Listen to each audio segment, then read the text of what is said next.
आइए अब हम इस पावन नगरी में प्रवेश करें।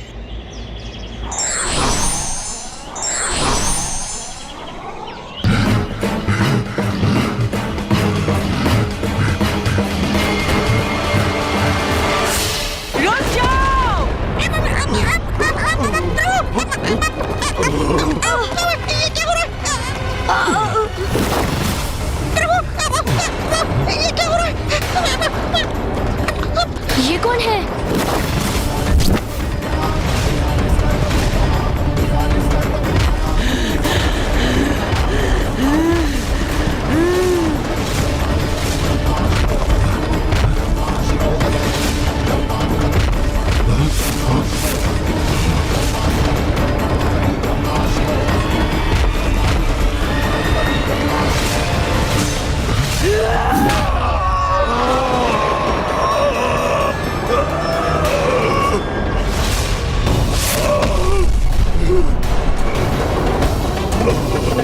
कोई पापी इस पवित्र काशी नगरी में प्रवेश नहीं कर सकता। भैया ये तो वही देवी वाराही है ना, जिनका देवी कौशिकी ने शुंभ का वध करते समय आवाहन किया था।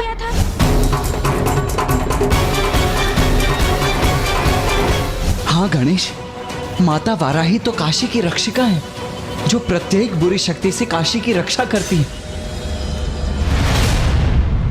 ऐसे मुक्ति मिलती है क्या? मुझे भी ऐसे मुक्ति मिलेगी?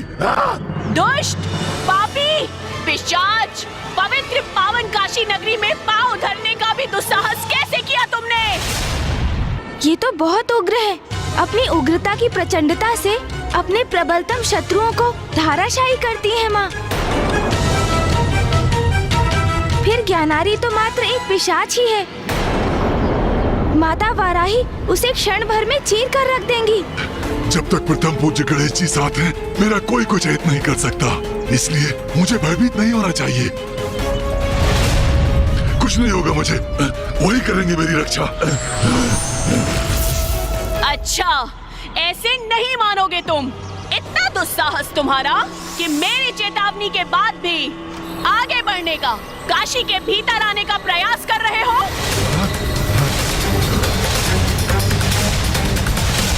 किंतु काशी में प्रवेश करना मेरे लिए अत्यंत आवश्यक है। तुम जैसे दुष्टों के लिए यहाँ कोई स्थान नहीं है। इन देवी से कैसे होगी मेरी रक्षा? भैया, हम माता को ज्ञानारी पर प्रहार करने से कैसे रोके? स्वामी, स्वामी ये क्या? देवी वाराही ने तो ज्ञानहरि के पिशाच को सीमा पर ही रोक दिया। यदि वो काशी में प्रवेश नहीं कर सका, तो पुत्र गणेश और पुत्र कार्तिकेय का वहां जाने का प्रयोजन सफल नहीं हो पाएगा। हाँ उमा, पुत्र कार्तिकेय और पुत्र गणेश को किसी युक्ति से देवी वाराही को ज्ञानहरि के पिशाच को काशी में प्रवेश की अनुमति देने के लिए तैयार करना होगा। यदि वे प्रवेश नहीं कर पाए तो हमारा अंश भी फिर कभी नहीं मिल पाएगा उमा।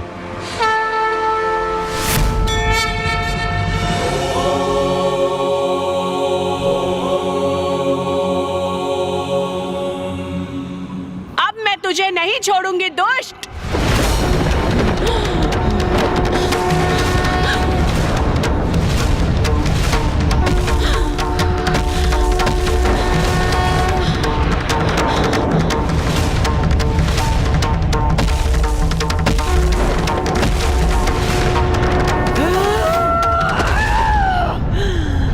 कहाँ गया ये दुष्ट?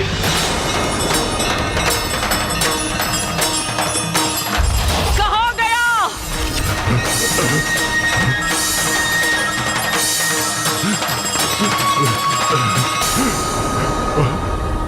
माता, माता, माता, माता। तुम्हारा दुस्साहस अपनी सभी सीमाएं लांघ चुका है। तुम मेरे साथ आंख मिचोले की क्रीड़ा कर रहे हो। तो लो, अब देखो मैं क्या करने जा रही हूँ तुम्हारे साथ।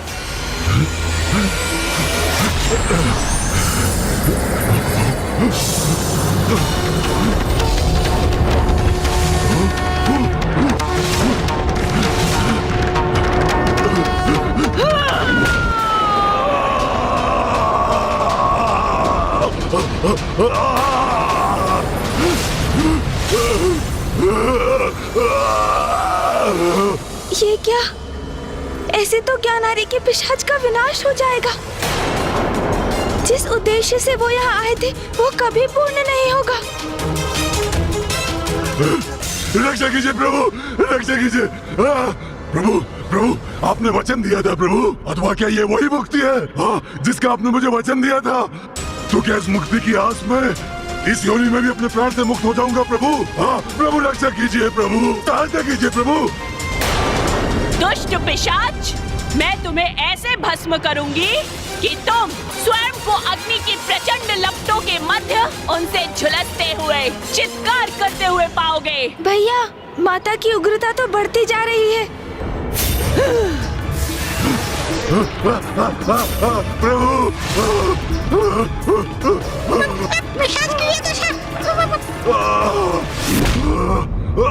पिताश्री, रक्षा कीजिए प्रभु।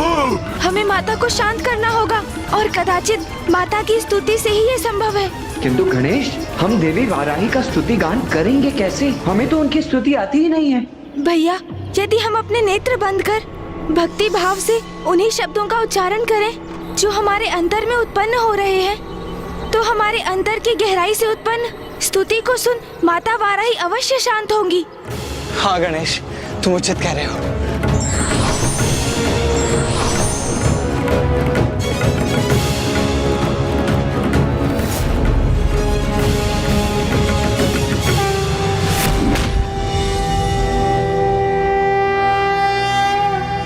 देवी क्रोडमुखी त्वदङ्घ्रिकमलद्वन्द्वानुरक्तात्मने मह्यं द्रुह्यति यो महेशि मनसा कायेन वाचा नरः तस्याशु त्वदयोग्रनिष्ठुरहला घातप्रभूतव्यथा पर्यस्यन्मनसो भवन्तु वपुषः प्रायाणोन्मुखः।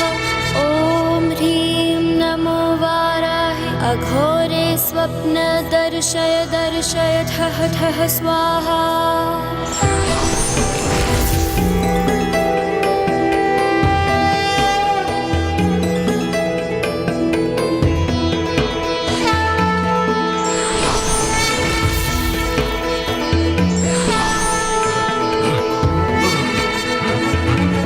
माता वाराही, आपके दिव्य दर्शन पाकर हम कृतार्थ हुए।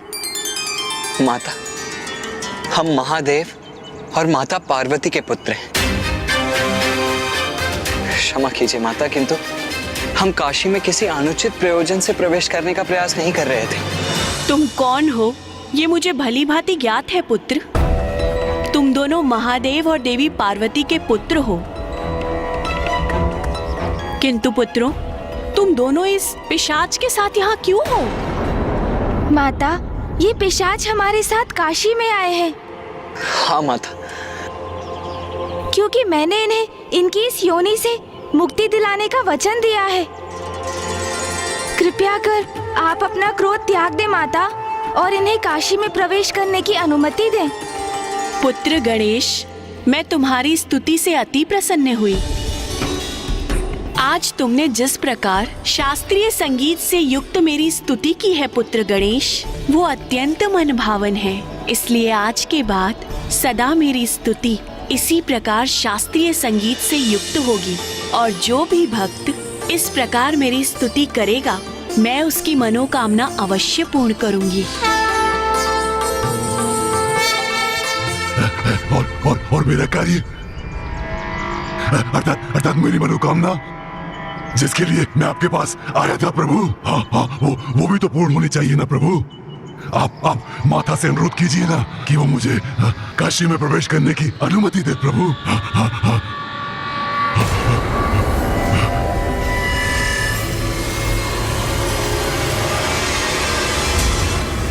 पुत्र गणेश, तुम्हारे वचन की रक्षा हेतु मैं इस पिशाच को काशी में प्रवेश की अनुमति प्रदान करती हूँ।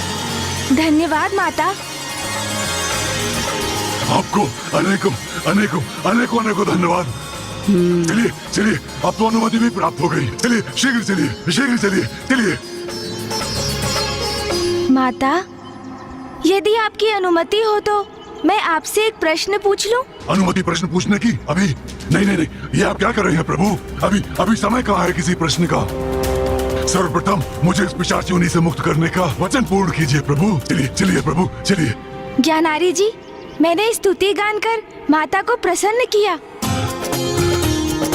उन्होंने हमें काशी में प्रवेश करने की अनुमति दी, जिससे आपका प्रयोजन तो सिद्ध हो ही जाएगा। तो मुझे भी एक प्रश्न पूछकर अपनी जिज्ञासा शांत करने दीजिए। इसलिए धैर्य धारण कर कुछ पलों की प्रतीक्षा कीजिए। प्रतीक्षा के सिवाय और कोई उपाय कहाँ है मेरे पास? क्या प्रश्न पूछने के लिए इतने अधीर हो तुम पुत्र? पूछो, अपना प्रश्न पूछो। माता, आप काशी की रक्षिका क्यों हैं? और यहाँ क्यों निवास करती हैं आप माता? पुत्र, मैं भी माता आदि शक्ति की ही अंश हूँ। बात उस समय की है पुत्र, जब महादेव की अर्धांगिनी देवी सती उनका सुझाव ना मानकर बिना निमंत्रण प्राप्त किए अपने पिता प्रजापति दक्ष के यज्ञ में सम्मिलित होने चली गई। यज्ञ स्थल पर प्रजापति दक्ष ने महादेव के लिए अपमानजनक शब्द कहे। अरे वो शिव अमंगलीय है, वो अकुलिन उदंड है। महादेव का ये अपमान देवी सती सह न सकी और उन्होंने योगाग्नि उत्पन्न कर अपनी देह को उसी अग्नि में समर्पित कर दिया। सते सते सते। दुखद घटना से क्रोधित हो महादेव से उत्पन्न वीरभद्र जी और देवी काली ने वहां भीषण नरसंहार किया। यहाँ तक कि वीरभद्र जी ने प्रजापति दक्ष का शीश तक उनके धड़ से विलग कर दिया था। सभी देवताओं के अनुरोध पर महादेव स्वयं वहां पहुँचे और यज्ञ पूर्ण होने के लिए उन्होंने दक्ष प्रजापति को एक नवीन अजशीश प्रदान किया। किंतु जब महादेव ने अपनी ही अर्धांगिनी देवी सती की झुलसी हुई देह को देखा तो वो संताप करने लगे और उसके प्रभाव में जैसे विक्षिप्त अवस्था में ही पहुंच गए और देवी सती की देह को हाथों में ले अपने दुख को व्यक्त करते हुए संसार भर में तांडव करने लगे। महादेव के तांडव का अर्थ तो प्रलय की पुकार ही था। उनके उस तांडव से संसार भर में प्रलय के संकेत उत्पन्न होने लगे। सृष्टि की रक्षा हेतु सभी देवताओं ने नारायण से निवेदन किया था कि वही देवी सती की देह को महादेव से विलग करने का कोई उपाय करे। तो नारायण ने सुदर्शन चक्र से देवी सती के शरीर को 51 अंशों में विभक्त कर दिया और तब इस भूभाग में जहाँ भी देवी सती की देह के अंश गिरे वहाँ शक्तिपीठ स्थापित हुए और उन प्रत्येक स्थानों पर एक एक देवी विराजमान हो गई और प्रत्येक शक्तिपीठ पर महादेव के आदेश से एक भैरव ने भी अपना स्थान ग्रहण किया, जो शक्तिपीठ के रक्षक बने। यहाँ काशी में देवी सती के दंत गिरे, इसलिए यहाँ मैं विराजमान हूँ और स्वयं महादेव ने मुझे काशी की रक्षिका नियुक्त किया है। तो अब तुम्हें ज्ञात हो गया पुत्र कि मैं यहाँ काशी में क्यों स्थित हूँ। माता, मेरे प्रश्नों का उत्तर देने के लिए आपको कोटि कोटि धन्यवाद। आपके श्रीमुख से आपकी उत्पत्ति की कथा सुन हम कृतार्थ हुए माता। कल्याण हो पुत्रों। आपको आपके प्रश्न का उत्तर प्राप्त हो गया तो चले गणेश जी, काशी की सीमा पर मेरी मुक्ति से तनिक ही दूर है हम।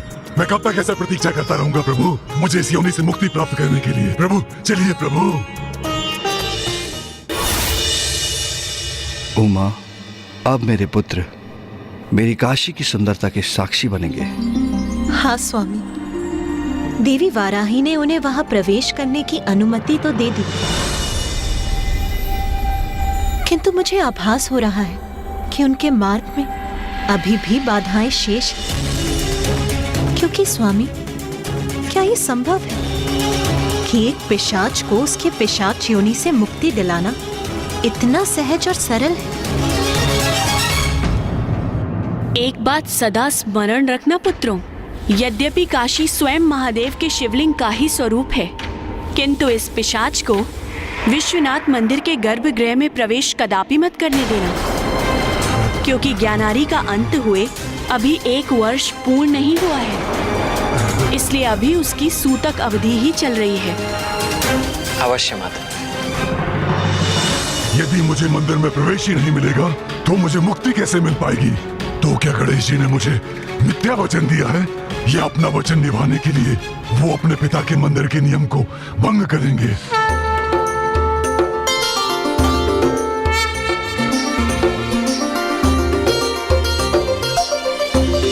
भैया, तो ये है पवित्र काशी स्थली।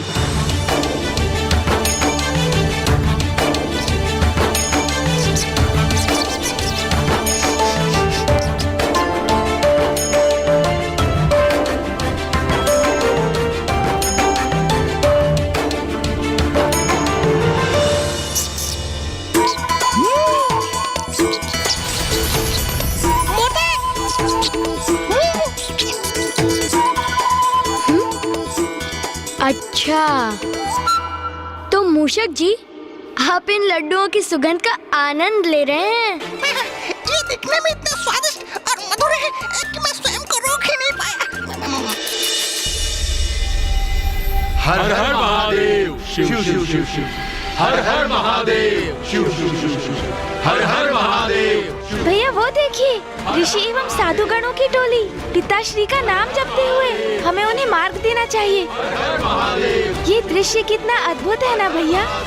शिव शिव शिव, हर हर महादेव, शिव शिव शिव, हर हर महादेव, शिव शिव शिव, हर हर महादेव, हर हर महादेव, शिव शिव शिव, हर हर महादेव, हर हर महादेव। अरे, सुबोध तो उसी मार्ग के मध्य में खड़ा है जहाँ से साधुओं का समूह निकलने वाला है, किंतु सुबोध मार्ग से हट क्यों नहीं रहा?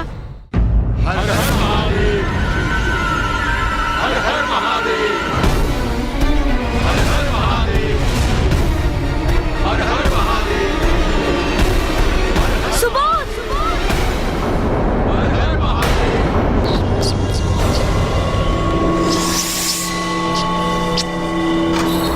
क्या हुआ प्रभु? क्या हुआ गुरुदेव? वत्स सुबोध, तुम्हें ये ज्ञात नहीं, किंतु तुम अभी सीधे ऋषिगणों के एक समूह से टकराने वाले थे। क्या? ऋषिगणों का समूह? कहाँ प्रभु? मुझे तो वो कहीं नहीं दिखाई दिए। वैसे दिखाई तो मुझे भी कुछ नहीं दिया।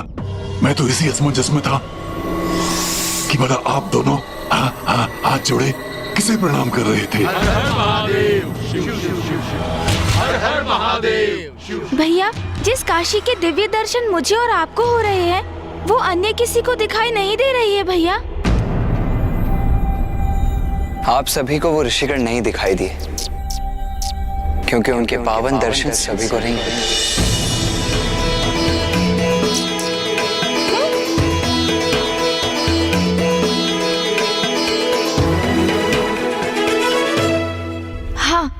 इस काशी नगरी के भीतर साधारण प्राणियों की दृष्टि से छिपी एक और भव्य पवित्र सुंदर काशी है, जहाँ पवित्र हृदयी ऋषि मुनि सदा वास करते हैं,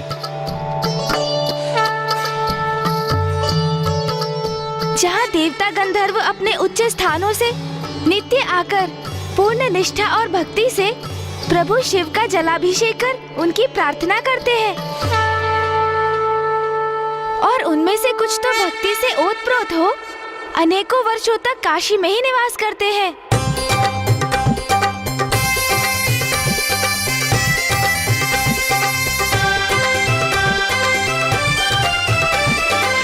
कोई यहाँ महादेव की साधना के लिए आता है, तो कोई गहन साधना करता है,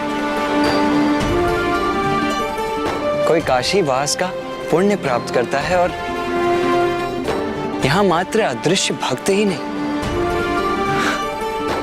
अभी तो उनके मठ भी हैं, जो साधारण दृष्टि रखने वालों से अदृश्य होकर भी यहाँ स्थित है। हमें बहुत ही ध्यान और धैर्य के साथ अपने पग आगे रखने होंगे, ताकि हम भूल से भी कहीं किसी ऋषि के आहत होने के भागी ना बन जाएं। अन्यथा जिन ज्ञानारी जी को हम पिशाच योनि से यहाँ काशी मुक्ति दिलाने आए हैं, वो सदा के लिए अपूर्ण रह जाएगा। यदि हम उन्हें देख ही नहीं पाएंगे तो फिर आगे कैसे बढ़ेंगे? फिर मेरी मुक्ति कैसे संभव हो पाएगी? कैसे? हमने तो सोचा था काशी आते ही ज्ञानारी जी को पिशाच योनि से मुक्ति मिल जाएगी, किंतु यहाँ तो पग पग पर बाधाएं हैं जो यही दर्शा रहे हैं कि हमारा कार्य सरल नहीं। भैया, हम कहाँ जा रहे हैं? अनुज, अब हम एक बहुत ही विशेष और पवित्र स्थली पर जा रहे हैं और उस स्थान का नाम है काशी विश्वनाथ मंदिर।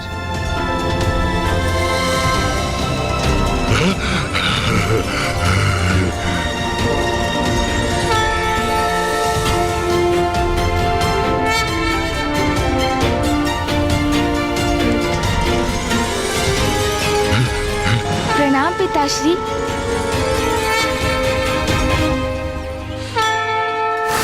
तुम्हें ज्ञात है अनुज, 12 ज्योतिर्लिंगों में से ये एक अति विशेष और दिव्य ज्योतिर्लिंग है। भैया, पिताश्री के तो सभी शिवलिंग पवित्र और दिव्य हैं, किंतु विश्वनाथ ज्योतिर्लिंग उन सभी में भी विशेष क्यों है? गणेश, काशी नगरी के 5 कोस का विस्तार ही तो इस शिवलिंग का भाग है।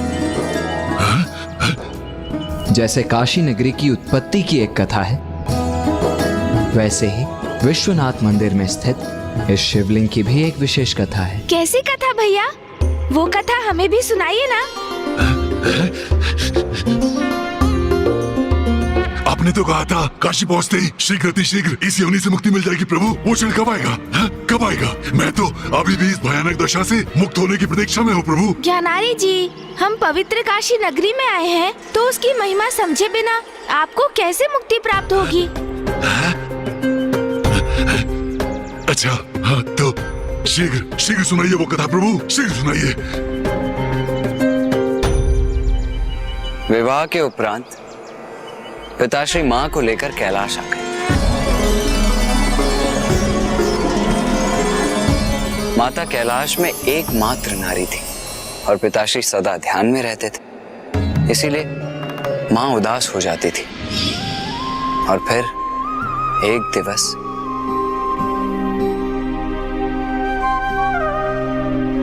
स्वामी, क्या हुआ उमा? स्वामी, कैलाश तो हिमालय पर ही बसा हुआ है, इस नाते तो वो मेरे मायके का ही भाग हुआ। स्वामी, हम कहीं और जाकर निवास नहीं कर सकते? किसी ऐसे स्थान पर जहाँ उत्साह का वातावरण हो। उचित है उमा, मैं आपको ऐसे स्थान पर लेकर चलता हूँ जो मुझे सर्वाधिक प्रिय है।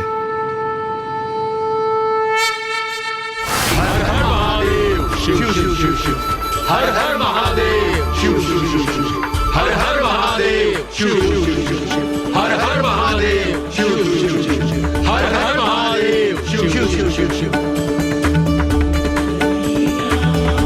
हर हर महादेव।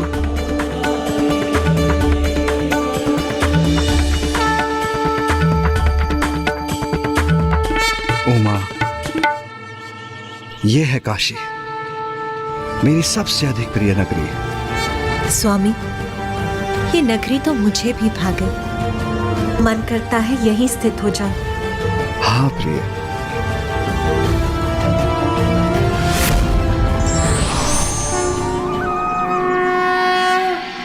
प्रणाम महादेव। महादेव, यदि आप और देवी पार्वती दोनों काशी में वास करेंगे तो हम सभी देवता भी यहीं स्थित रहेंगे।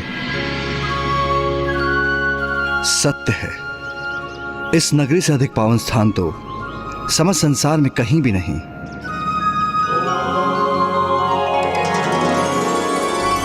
मुझे इतना क्यों प्रिय है, इसलिए मैंने मन बना लिया है, आज से अब मैं यहीं पर निवास करूंगा, जिसे विश्वनाथ के नाम से जाना जाएगा और ये सभी ज्योतिर्लिंगों में सर्वाधिक मान्यता रखेगा। और ये पंचकोशी काशी मेरी ही शिवलिंग का भाग होगी, जिसके परिणाम स्वरूप संपूर्ण काशी को ही विश्वनाथ ज्योतिर्लिंग के नाम से जाना जाएगा। विश्वनाथ ज्योतिर्लिंग के नाम से जाना जाएगा। विश्वनाथ ज्योतिर्लिंग के नाम से जाना जाएगा। विश्वनाथ ज्योतिर्लिंग के नाम से जाना जाएगा। स्वामी, और मैं आपसे दूर कैसे रह सकती हूँ? मैं भी यहाँ आपके निकट ही स्थित रहूंगी।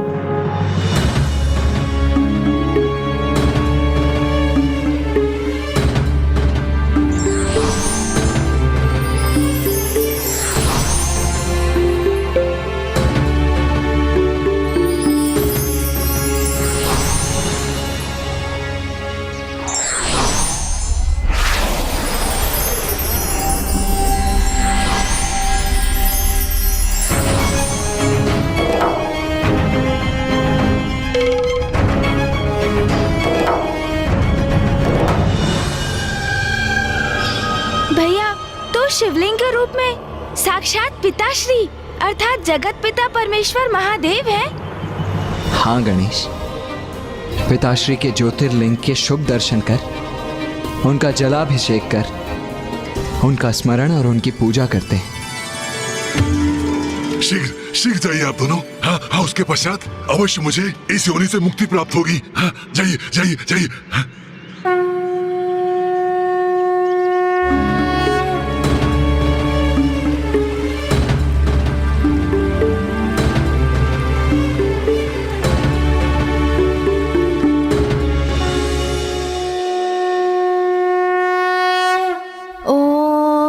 शिवाय ओम नमः शिवाय ओम नमः शिवाय ओम नमः शिवाय ओम नमः शिवाय।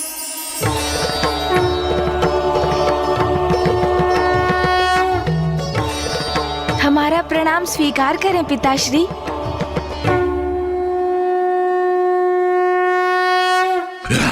कितना समय लग रहा गणेश जी को और कुमार कार्तिकेय को?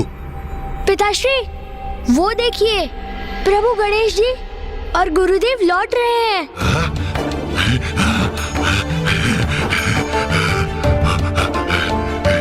प्रभु प्रभु, हो गई आपकी पूजा संपन्न। अब तो मुझे मुक्ति प्राप्त होगी ना? है ना प्रभु? अवश्य ज्ञानारी जी।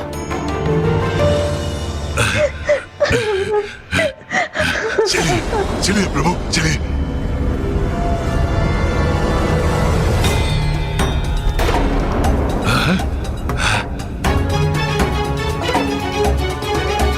भैया, क्या आपने भी ये रुदन का स्वर सुना?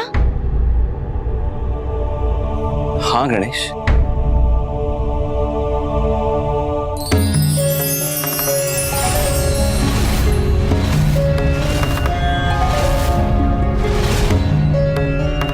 पुत्र कार्तिकेय और पुत्र गणेश यहाँ हैं। शीघ्र ही यहाँ मेरी उनसे भेंट होगी। वो अवश्य मेरे स्वामी को मेरे निकट लाने का उपाय ढूंढ ही लेंगे।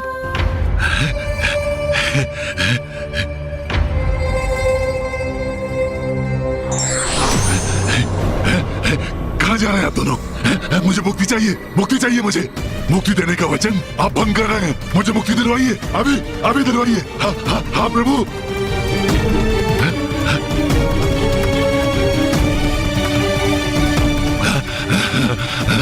जाओ पुत्रों, अपना वचन निभाने का कर्तव्य पूर्ण करो, क्योंकि तुम्हारा वचन तो किसी भी बंधन से, तुम्हारे परिवार के प्रति तुम्हारे दायित्व से भी कहीं सर्वोपरि। मैं दीर्घकाल से अपने स्वामी के सानिध्य से दूर रहने की अपार पीड़ा सह रही हूँ, जो अब मेरे लिए और बेअसहनीय होती जा रही है कि मैं तुम्हारे कर्तव्य के निर्वाहन में बाधा कदापि नहीं बनूंगी। मैं मेरे स्वामी के लिए अधीरता से प्रतीक्षा करूंगी। ज्ञानारी जी, जो जीवन में जैसे कर्म करता है वो उसके वैसे ही फल भोगता है। आपने ईश्वर को नकारा, अधर्मपूर्ण आचरण किया, अन्य जीवों पर अत्याचार किए, इसलिए आज आप इस योनि में हैं। किंतु अब मैं और भैया आपकी सहायता के लिए तत्पर हैं। तो पुनः अपना धैर्य खोकर अपने लिए कठिनाई उत्पन्न मत कीजिए ना। हाँ ज्ञानारी जी, धीरज रखिए तनिक। मैं और गणेश अवश्य आपकी मुक्ति का कोई उपाय ढूंढ ही लेंगे। धीरज धरूं? और कितना धीरज धरूं? गणेश जी, कुमार कार्तिकेय, आपने कहा काशी चलो, हम काशी आ गए। आपने कहा विश्वनाथ ज्योतिर्लिंग का जलाभिषेक करेंगे। मैं देरी पूर्वक आपके द्वारा वो पूजा संपन्न होने की प्रतीक्षा करता रहा, किंतु क्या हुआ फिर? कुछ नहीं। मैं तो अभी भी रह गया ना, गुरु, भयंकर, पिशाच। मैं पूछना चाहता हूँ, मुझे इस योनि से मुक्ति क्यों नहीं प्राप्त हो रही है?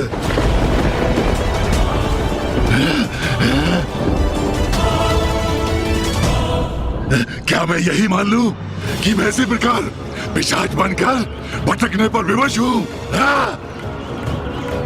क्या मुझे इस योनि से कभी मुक्ति प्राप्त नहीं होगी?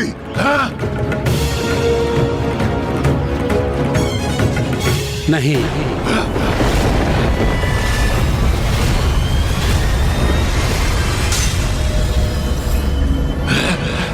तुम्हें काशी में पिशाच योनि से मुक्ति प्राप्त कभी नहीं होगी।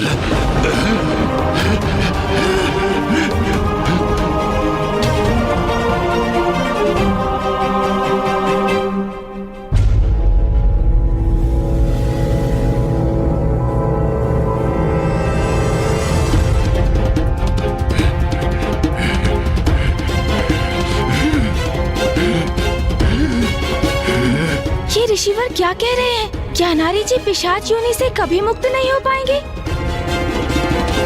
प्रथम पूज्य गणेश जी और देव सेनापति कुमार कार्तिकेय जी, आप दोनों महादेव पुत्रों को मेरा नमन। मुझे यहाँ काशी के इस पावन तीर्थ में जिस अद्वितीय दिव्यता के उपस्थित होने का आभास हो रहा था, वो आप ही थे। आपके शुभ दर्शन पाकर मैं कृतार्थ हुआ। प्रणाम ऋषिवर। आप? मैं जगशव्य ऋषि हूं।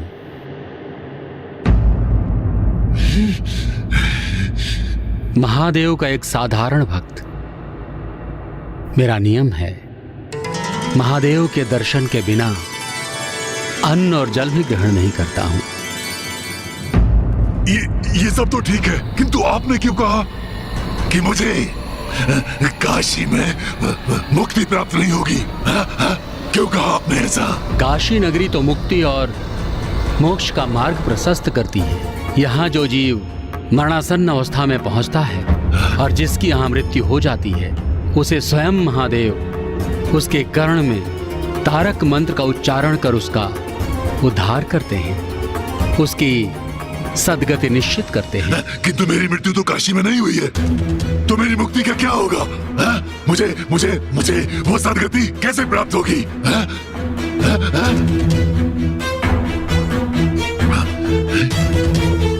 ऋषिवर, मैं और मेरा अनुज गणेश ही इस पिशाच को यहाँ लाए, जिससे हम इसको इसकी इस अवस्था से मुक्ति दिला सके।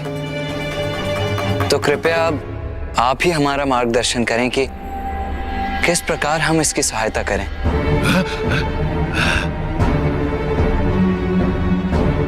इसका एक ही उपाय है, इस पिशाच को इसकी इस अवस्था से मुक्ति तो एकमात्र माँ गंगा ही दे सकती हैं।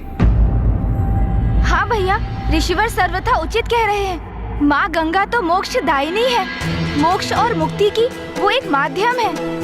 बहुत समय पूर्व नंदी जी ने मुझे एक कथा सुनाई थी, जिसमें उन्होंने बताया कि कैसे राजा भागीरथ ने अपने पूर्वजों को सदगति पहुंचाने हेतु माँ गंगा का आवाहन किया था। अच्छा, तब तो हमें भी ये कथा सुननी चाहिए। कथा में समय व्यतीत करने के स्थान पर इसे अपने पिता की मुक्ति का उपाय नहीं पूछना चाहिए। ज्ञानारी जी, वत्स सुबोध का ये समझना कि उसके पिता को पिशाच योनि से कैसे मुक्ति प्राप्त होगी, वो अत्यंत महत्वपूर्ण है और गंगा माता ही आपको मुक्ति प्रदान कर सकती है। तो आप उनकी महिमा से परिचित नहीं होना चाहते? उचित ही कहते हैं आप गणेश जी। कितनी कथाएं सुन चुका हूँ, तो कदाचित एक और कथा से मेरी मुक्ति में अधिक विलंब तो नहीं होगा। उचित है। एक समय की बात है, सूर्यवंशी अयोध्या नरेश राजा सगर, जिनके 60 सहस्त्र पुत्र थे, उन्होंने अश्वमेध यज्ञ करने का प्रण लिया। अश्वमेध यज्ञ वो यज्ञ है जिसमें श्वेत अश्व को मुक्त होकर सर्वत्र विचरण करने दिया जाता है और जिन क्षेत्रों में यह अश्व निर्बाध विचरण करता है उस क्षेत्र के राजा यज्ञ करने वाले राजा के अधीन हो जाते हैं। और जब वो अश्व किसी अन्य राजा के द्वारा बिना बंदी बनाए लौट आए तो अश्वमेध यज्ञ सफल माना जाता है। और जो भूपति 100 अश्वमेध यज्ञ सफलतापूर्वक संपन्न कर लेता है वो देवराज के पद के योग्य बनकर उनके सिंहासन का अधिकारी हो जाता है। तो जब देवराज इंद्र को राजा सगर के 100 अश्वमेध यज्ञ करने के अभिप्राय का ज्ञात हुआ तो देवराज इंद्र ने यज्ञ के अश्व का हरण कर उसे कपिल मुनि के आश्रम में बांध दिया। और जब राजा सगर को यज्ञ के अश्व की हरण की सूचना प्राप्त हुई तो बहुत व्यथित हुए, किंतु उनके अहंकारी पुत्रों ने उन्हें विश्वास दिलाया कि वो संपूर्ण पृथ्वी, आकाश और पाताल को छानकर यज्ञ के अश्व को अवश्य ढूंढ निकालेंगे। और अंततः जब राजपुत्रों को अश्व कपिल मुनि के आश्रम में मिला तो उन्होंने मान लिया कि मुनिवर ने ही अश्व का हरण किया और वो उन्हें दंडित करने के लिए आगे बढ़े। दुष्ट, चौर्य कर्म किया है तुमने। किंतु सगर पुत्रों को यह ज्ञात नहीं था कि जिन कपिल मुनि का वो अपमान कर रहे थे वे तो स्वयं भगवान नारायण के ही समान तेजों में थे, स्वयं उनका ही अवतार थे। उनकी धृष्टता के दंड स्वरूप कपिल मुनि ने उन सभी सगर पुत्रों को अपनी तीक्ष्ण दृष्टि से भस्म कर दिया।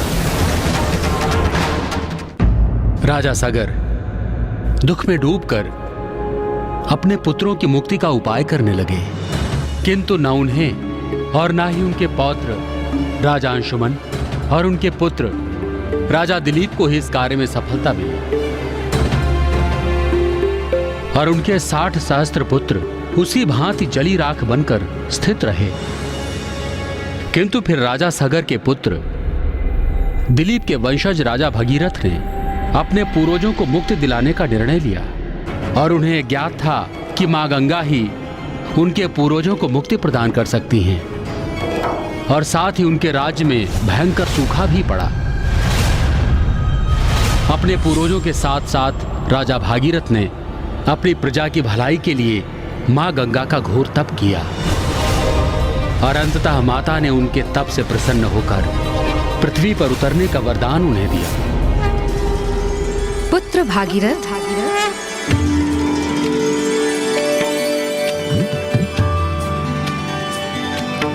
प्रणाम मां गंगे।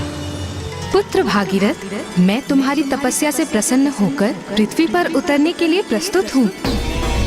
किंतु जब मैं स्वर्ग से पृथ्वी पर उतरूंगी तब यदि मेरे वेग को ना रोका गया तो समस्त पृथ्वी मेरे प्रचंड जल प्रवाह में बहकर नष्ट हो जाएगी। माता, मैं तप करके आपके वेग को रोकने के लिए महादेव को मना लूंगा। प्रणाम माता। इसके पश्चात ऋषि भागीरथ महादेव के तप में लीन हो गए। नमः शिवाय, ओम नमः शिवाय, ओम नमः शिवाय, ओम नमः। तुम धन्य हो वत्स भागीरथ। प्रणाम प्रभु। तुम्हारी सहायता कर तो मैं स्वयं भी आनंदित हो जाऊंगा।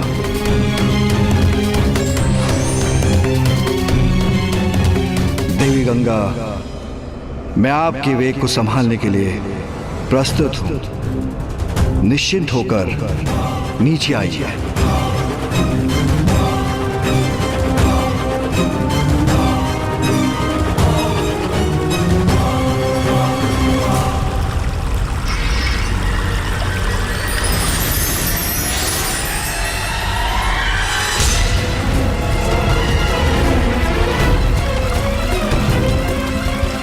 जब माता गंगा महादेव की जटाओं से होते हुए पृथ्वी पर अवतरित हुई तो भागीरथ उन्हें अपने 60 सहस्त्र पूर्वजों के अवशेषों की दिशा में ले गए। मां गंगा के पावन जल के स्पर्श से राजा भागीरथ के पूर्वजों को सद्गति प्राप्त हुई।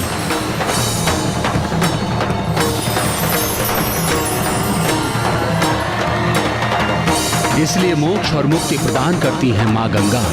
आप सभी को इस पिशाच को माँ गंगा की जलधारा की ओर ले जाना चाहिए। जैसे ही ये माँ गंगा के पवित्र जल में डुबकी लेगा, वो इसे इसकी इस पिशाच योनि से अवश्य मुक्ति प्रदान करेंगी। ऋषि, हमारे मार्गदर्शन करने के लिए आपको कोटि कोटि धन्यवाद। प्रणाम ऋषिवर, आपका बहुत बहुत धन्यवाद। हाँ, अच्छा है। शीघ्र चलिए प्रभु, शीघ्र चलिए। मेरी इस योनि से मुक्ति अब माँ गंगा के द्वारा ही संभव है। हाँ, शीघ्र उनके निकट चलिए। ज्ञानारी जी, आप चिंता ना करें, अब आप पिशाच योनि से सदा के लिए मुक्त हो जाएंगे।